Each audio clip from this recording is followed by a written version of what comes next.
Hello class third students, आज हम आपकी इंग्लिश की क्लास स्टार्ट करने जा रहे हैं। आप देख पा रहे होंगे कि इसके पहले हमने लेसन 1 शरीफ, इसका पार्ट 1 में हम इसकी पोएम रीड कर चुके हैं। साथ ही मैंने इसकी 8 लाइन्स आपको लर्न एंड राइट करने के लिए दी हुई थी।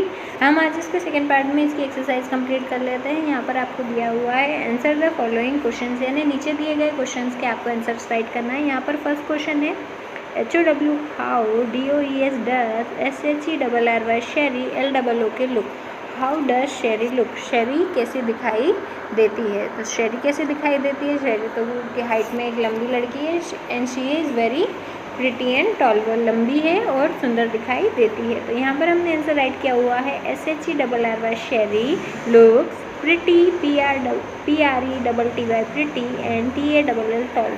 शेरी looks pretty and tall, Sherry सुंदर सी और लंबी लड़की है। यहाँ पर ये आंसर हम कंप्लीट करते हैं। यहाँ पर आप देख रहे हैं, आपको यहाँ पर नीचे एक खाली लाइन दी गई है। यहाँ पर आपको पेंसिल की हेल्प से यहाँ पर इस आंसर को फिर से राइट कर देखना है और इसे लर्न करने के लिए आप इसे रफ कॉपी में भी राइट कर इसकी प्रैक्टिस कर सकते हैं। यहाँ पर हम सेकेंड क्वेश्चन देख लेते हैं। Who has TAUGST taught good MANNERS manners to SHERRY Sherry. Who taught good manners to Sherry, Sherry को बहुत अच्छी मैनर्स किसने सिखाए थे? तो जैसे कि हमें भी बहुत अच्छी आदतें हमारे पेरेंट्स सिखाते हैं, टीचर्स सिखाते हैं, हमारे एल्डर्स सिखाते हैं, तो ऐसे ही शेरी को गुड मैनर्स किसने सिखाए थे? तो शेरी को उसके गुड मैनर्स उसकी मम्मा ने सिखाए थे। तो यहाँ पर हमने आंसर राइट किया है HER her, MOTHER mother, her mother has taught good manners to Sherry. अब यहाँ पर आप देख रहे हैं कि हमने आंसर में केवल कितना राइट किया है? हर मदर, यानी कि किसने से हु की जगह हमने आंसर में क्या राइट किया है? हर मदर, हर मदर यानी शेरी की मम्मी, तो हर मदर। फिर आप उसके बाद देख पा रहे होंगे कि आप पूरा की पूरा question has taught good manners to Sherry, has taught good manners to Sherry, ये ऐसी किसी क्वेश्चन में से आंसर में राइट किया गया है। तो आपको केवल याद करने की ज़रूरत कितनी है? Her mother. तो ये आप एग्ज़ाम्स और वर्कशीट अपने टेस्ट के लिए याद कर सकते हैं। यहाँ पर आपको नीचे जो लाइन दी गई है, यहाँ पर आपको ये आंसर राइट कर इस वर्कशीट को कंप्लीट करना है। तो who has taught good manners to Sherry, her mother has taught good manners to Sherry को उसकी मम्मा ने गुड मैनर्स सिखाए थे। इसी के साथ आपके क्वेश्चन आंसर कंप्लीट होते हैं। हम नीचे वाले क्वेश्चन पर चलते हैं। CHOOSE choose the correct meaning for the given words, नीचे दिए गए वर्ड्स के आपको करेक्ट मीनिंग राइट करने हैं। यहाँ पर आप देख सकते हैं आपको ब्लैंक्स खाली दिए गए हैं। इसका जो करेक्ट मीनिंग हमने आपको आंसर में राइट किया है, आपको इसको यहाँ से देकर यहाँ 1 2 3 टाइम्स राइट करना है, जिससे कि आपको उसकी स्पेलिंग याद हो सके। फर्स्ट यहाँ पर दिया गया है ब्राइट।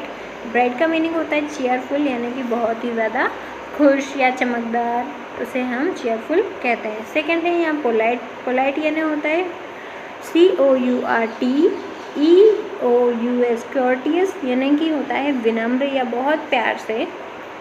थर्ड यहाँ पर दिया हुआ है CURLED कर्ल्ड, का मीनिंग होता है WAVY वेवी। कर्ल्ड यानी होता है मुड़ा हुआ या घुमावदार या बहुत ही। फोर्थ यहाँ पर दिया हुआ है GOWN gown, a kind of dress. Gown एक गर्ल्स की ड्रेस होती है जो बहुत ही लॉन्ग होती है और वह एक फ्रॉक, जैसे कि फ्रॉक होती है तो फ्रॉक थोड़ी शॉर्ट होती है, but gown full length dress होता है। फिफ्थ नंबर पे दिया हुआ ELDER एल्डर, MORE मोर, INAGE एज, एल्डर। मोर इन एज यानी एल्डर यानी होता है जो हमसे बड़े होते हैं, उन्हें हम एल्डर कहते हैं। यानी कि हमारी उम्र से जितने भी बड़े लोग हैं वो सारे हमारे एल्डर्स कहलाएंगे। तो इन सब की मीनिंग्स आपको ये जो इस तरफ हमने आपको नोट्स में मीनिंग्स लिखे हुए दिखाई दे रहे हैं, ये सब यहाँ आपको 3 टाइम्स उन्हें राइट कर देखना है। यहाँ पर नेक्स्ट हम यहाँ पर आपको शॉर्ट नोट दिया हुआ है। SORT short, NOT note, GOOD good, MANNER good manners. यहाँ पर आपको जो शॉर्ट नोट दिखाई दे रहा है, इसकी 10 लाइन हमने आपको राइट करवाई है। गुड मैनर्स का जो शॉर्ट नोट है वो आपको एग्ज़ाम में भी, यहाँ पर आपको गुड मैनर्स का ये जो शॉर्ट नोट दिखाई दे रहा है, इसके नीचे आपको हर लाइन के नीचे एक ब्लैंक लाइन दी हुई है। आपको यह लाइन वहाँ ऊपर की लाइन देखकर नीचे राइट करनी है और साथ ही गुड मैनर्स के बिहेव को कंप्लीट करना है। ये लाइन आपको रफ कॉपी में भी लिखकर लर्न एंड राइट करनी है, जिससे कि एग्ज़ाम्स में आप गुड नोट का शॉर्ट नोट अगर आपको आता है तो आप उसे इजीली लिख सकें। आइए मैं इसे आपको समझा देती हूँ।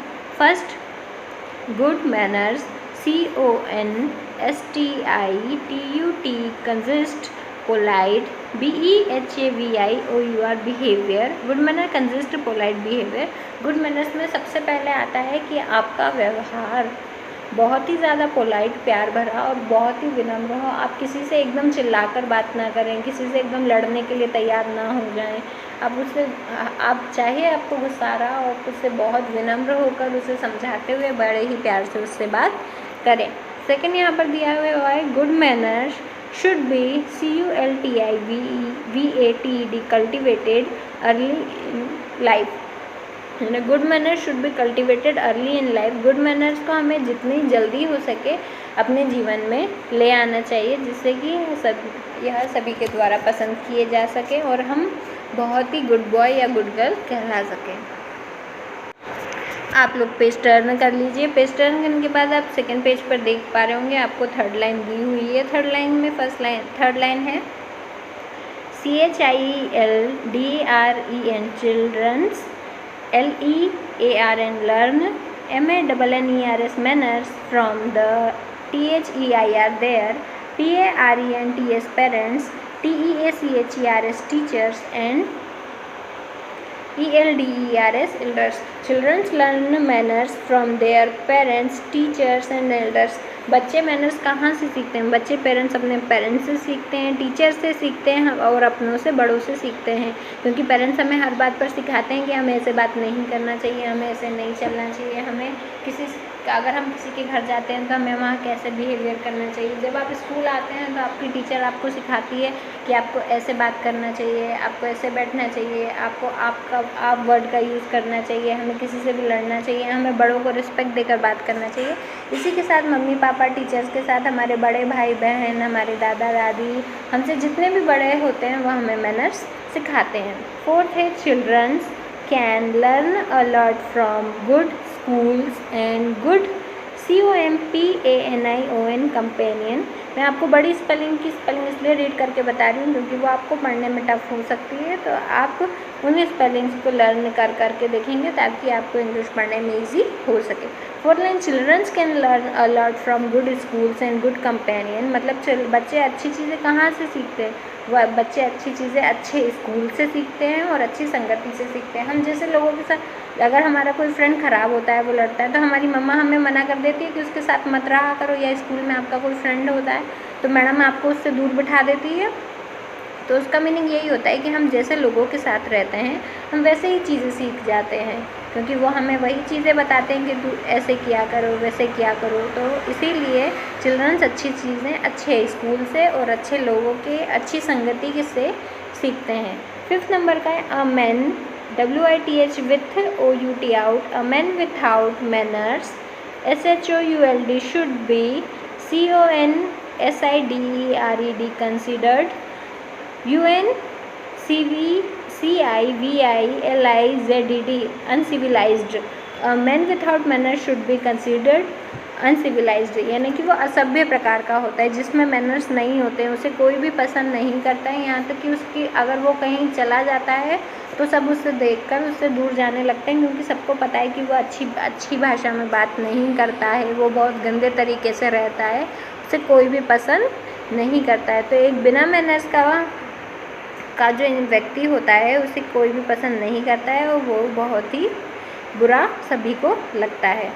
आइए हम 6 लाइन देख लेते हैं। POLITE polite, NESS politeness, NCOURTESY courtesy is the key to good manners। Politeness and courtesy is the की ऑफ गुड मैनर्स, यानी हमें सभी से अच्छे से बात करना चाहिए, सभ्य तरीके से रहना चाहिए, किसी भी असभ्य तरीके का व्यवहार हमें नहीं करना चाहिए जो हमें शोभा ना देता हो। तो politeness and courtesy is the key to good manners.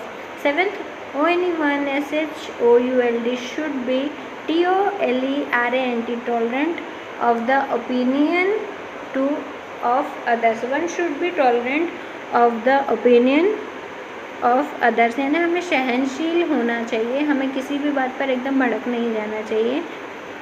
हमारे बड़े अगर हमें कुछ कहते हैं या बताते हैं तो हमें उन्हें उठाकर जवाब नहीं दे देना चाहिए। जैसे अगर हम कुछ गलती करते हैं, हमारे पेरेंट्स या हमारे से बड़े लोग हमें अगर डांट देते हैं तो हमें उन्हें उल्टा जवाब देना नहीं चाहिए। अगर वो जो भी हमारे लिए कह रहे हैं वो हमारे अच्छे के लिए कह रहे हैं, इसलिए हमें थोड़ा सहनशील होना चाहिए।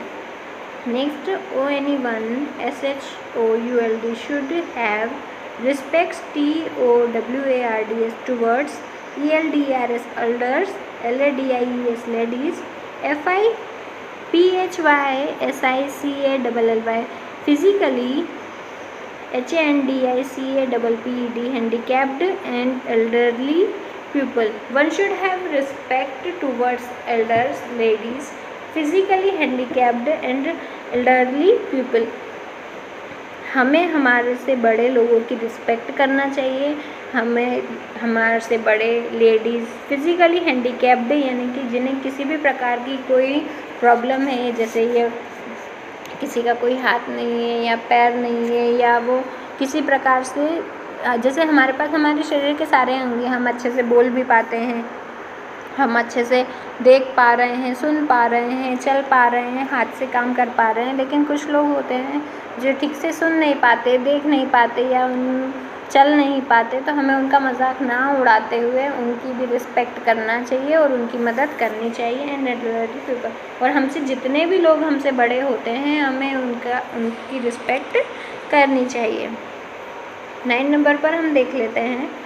9 sentences, ONE1 SHOULD should EXHIBIT exhibit good manners in all spheres of life, यानी कि हमें सभी क्षेत्रों में, यानी कि हमारे स्कूल में, घर पर, रिश्तेदारों के साथ, फ्रेंडों के साथ, हम जहाँ भी होते हैं हमें हमारे गुड मैनर्स फॉलो करना चाहिए। हमें कहीं भी ऐसा नहीं करना चाहिए कि हम यहाँ पर ठीक से बिहेवियर नहीं करेंगे। गुड मैनर्स की सभी जगह तारीफ़ की जाती है और जो भी गुड मैनर्स के साथ होता है उनका सभी जगह रेस्पेक्ट किया जाता है और उन्हें पसंद भी किया जाता है। 10th, a well mannered and well behaved person is liked by all, जो बहुत ही वेल मैनर्ड यानी कि जिनमें सारी अच्छी आदतें होती है, एंड वेल बिहेव्ड यानी कि बहुत अच्छा व्यवहार जो रखता है पर्सन, उन्हें सभी के द्वारा पसंद किया जाता है। उन्हें सभी क्षेत्रों में, स्कूल्स में टीचर्स भी उन्हें बहुत ज़्यादा लाइक करती हैं।